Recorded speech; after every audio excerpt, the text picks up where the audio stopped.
দিলীপ ঘোষ তিনি জানিয়েছিলেন যে তিনি পার্টির কাজেই দিল্লি যাচ্ছেন, আর তখনই প্রশ্ন উঠেছিল যে কি এমন গুরুত্বপূর্ণ কাজ যার জন্য প্রধানমন্ত্রীর বঙ্গ সফরের দিন দিল্লি যেতে হচ্ছে দিলীপ ঘোষকে।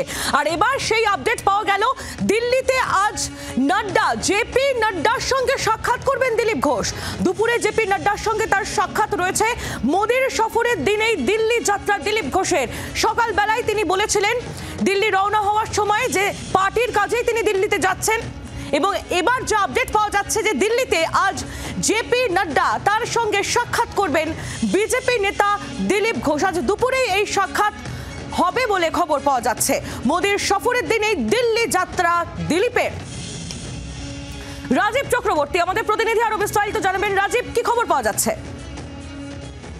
প্রধানমন্ত্রী রাজনৈতিক সভা করবেন যখন নির্বাচনের আগে রাজনৈতিক পারদ একেবারে উঠছে এবং তরতরিয়ে উঠছে, সেই সময় দিলীপ ঘোষ তিনি বিজেপিতে থাকবেন। বিজেপিতে তাকে তখন দিলীপ ঘোষ আবারও তার ক্ষোভ উগড়ে দিয়েছেন। তাকে দল প্রধানমন্ত্রীর সভায় আমন্ত্রণ জানায়নি, কর্মীরা তাকে ডেকেছিলেন, তাই তিনি দিল্লি আসছেন এবং দিল্লিতে তার কাজ আছে এমনটা উল্লেখ করেছিলেন।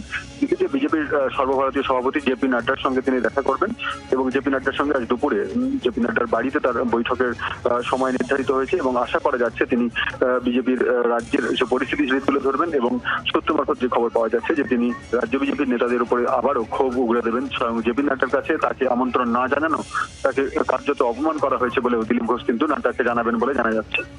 সেদিকে আমাদের অবশ্যই নজর থাকবে। রাজীব, ধন্যবাদ তোমায়। রাজীব চক্রবর্তী আমাদের প্রতিনিধি ছিলেন আমাদের সঙ্গে টেলিফোন লাইনে। বাংলার আওয়াজ, বাঙালির আবেগ, জি 24 ঘন্টা।